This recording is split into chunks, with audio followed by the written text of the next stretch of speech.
మనం ఎలా చెప్పుకుంటున్నాం అంటే పెన్షన్లు అనేవి ఇప్పుడు 5 సంవత్సరాల తర్వాత ఈయన 1000 రూపాయలు పెంచాడు. 5 సంవత్సరాలు పట్టింది ఆయన పెంచడానికి. జగన్మోహన్ రెడ్డి గారు వచ్చిన మరుక్షణమే పెంచుకుంటూ ప్రతి పేదవాడు కూడా బాగుండాలని చెప్పేసి పెంచే కార్యక్రమం చేశారు. మేము ఏమంటున్నాం అంటే ఉమ్. తప్పనిసరిగా పేదవాడికి మంచి జరుగుతుంది, లబ్ధిదారులు నిజమైన లబ్ధిదారులకు మంచి జరుగుతుంది, వాళ్ళ సంక్షేమాన్ని చూడాల్సిన బాధ్యత ప్రభుత్వం మీద ఉంటుంది. గత ప్రభుత్వంలో కూడా ఏ ఒక్క రోజు కూడా ఏ ఒక నెల ఆగకుండా క్రమం తప్పకుండా ఏదో మొదటి రోజు ఇది ఇల్లు అలా పెళ్లి అయిపోద్దా లేదంటే పండగ అయిపోద్ది అన్నట్టు కాకుండా, ఉమ్. ఒక రోజు ఇచ్చేసాను ఒక నెల ఇచ్చేసాను కాబట్టి అయిపోయింది అన్నట్టు కాకుండా, నేను ఏమన్నా అంటే 5 సంవత్సరాల మ్యాండేట్ ఇచ్చారు మనకి. అవును. 5 సంవత్సరాలు 5 సంవత్సరాలు క్రమం తప్పకుండా ఆ ఒక్క లబ్ధిదారుడు నిమిషం నారాయణమూర్తి గారు, బాధపడకుండా. నారాయణమూర్తి గారు ఒక్క నిమిషం. తాడేపల్లిగూడెం జనసేన ఎమ్మెల్యే బొలిశెట్టి శ్రీనివాస్ గారు ఫోన్ లైన్లోకి అందుబాటులోకి వచ్చి ఒకసారి వారితో మాట్లాడదాం. వారు గ్రౌండ్లో ఉన్నారు, పింఛన్ పంపిణీ కార్యక్రమం చేస్తున్నారు. బొలిశెట్టి శ్రీనివాస్ గారు, గుడ్ మార్నింగ్ అండి. గుడ్ మార్నింగ్ అండి.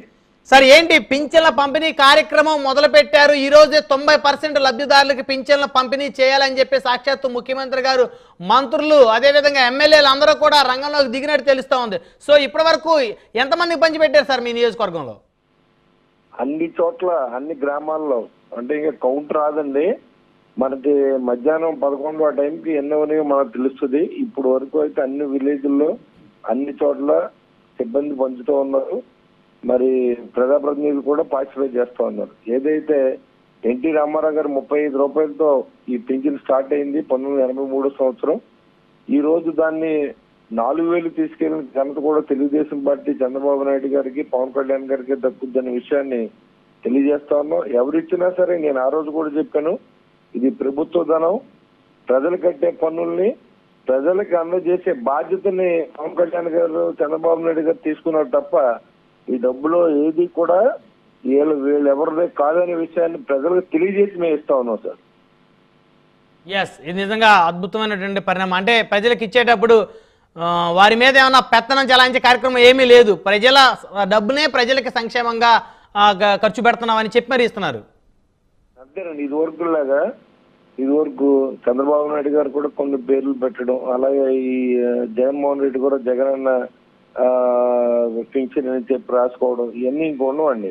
ఏదైనా మన ప్రజలకి ఈ ప్రజాస్వామ్యంలో ప్రజల డబ్బునే మనం ఇస్తాం తప్ప ఏది కూడా మన సొంత డబ్బు కాదు అనేది ప్రజలకు తెలియాలి ముందు.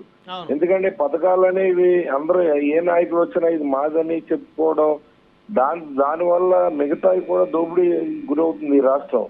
కాబట్టి ప్రజలు ముందు తెలుసుకోవాలి. ఇప్పుడు ఏది ఇచ్చినా సరే మనం కట్టి పన్నులు మనకు మళ్ళీ తిరిగి వస్తున్నాయని సంతోషాన్ని కలగజేయాలి తప్ప ఇదేదో మీ ఎమ్మెల్యేలు ఇస్తున్నారు, మంత్రులు ఇస్తున్నారు అనేది ఏం కాదు. అది దాన్ని మాత్రం ఇప్పుడు ఏది ఇచ్చినా సరే ప్రజాస్వామ్యంలో ఈ తెలియజేసే బాధ్యతను మాత్రం ప్రజాప్రతినిధులకు అప్పచెప్పారు తప్ప ఎక్కడా కూడా ఇది మేము ఇస్తామన్న బిల్డప్ ఎవరు ఇవ్వద్దని చెప్పి కూడా కళ్యాణ్ గారు చెప్పడం జరిగింది. సో మొత్తానికి పవన్ కళ్యాణ్ గారు కూడా ఈ రోజు పిఠాపురంలో పంపిణీ చేస్తున్నట్లున్నారు కదా సార్?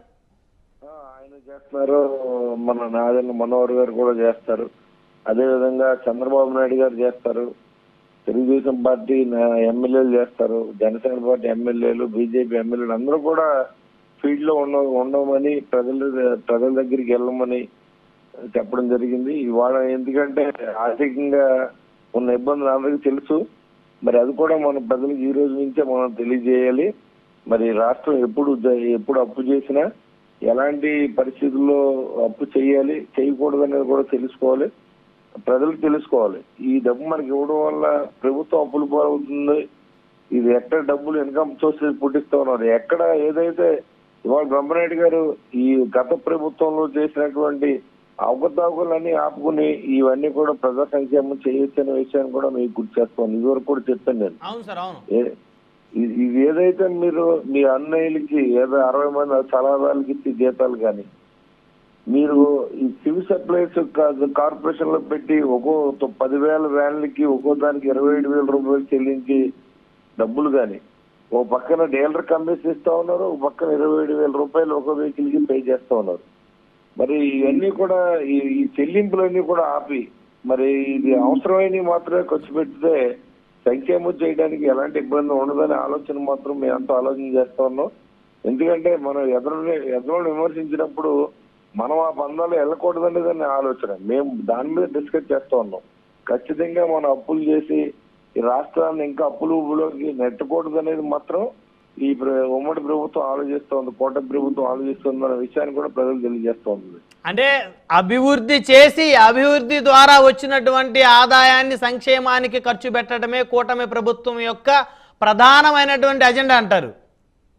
అంతేనండి, అభివృద్ధి కాదు, అవినీతి చేయకుండా. అవినీతి డబ్బులు ఏదైతే చాలా డిపార్ట్మెంట్ చాలా చోట్ల ఇవాళ లిక్కర్లో కానీ బ్రాండ్ లో కానీ ఇవాళ ఇంకా చూసుకుంటే ప్రతి పురపాలక గురించి ఈ రోజు వరకు శానిటేషన్ నిమిత్తం ఒక ఏజెన్సీకి 22 కోట్ల రూపాయలు వెళ్ళిందండి 5 సంవత్సరాల్లో. నేను రివ్యూ చేసింది.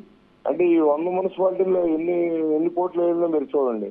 అలా ప్రతి దాంట్లోనూ ఎక్కడైతే అవినీతి జరుగుతోంది, ఎక్కడైతే డబ్బు బయటికి పోతా ఉంది, ఈ డబ్బుని ఆపోసిన బాధ్యత ఈ ప్రభుత్వం తీసుకుంటారు. రైట్. మొత్తానికి ఇచ్చిన హామీని కూటమి ప్రభుత్వం మొదటి నెలలోనే ఒక పెద్ద సవాల్గా ఉన్నటువంటి హామీని నెరవేర్చుకుంది, అందులో ఎలాంటి డౌట్ లేదు. శ్రీనివాస్ గారు అంతే కదా?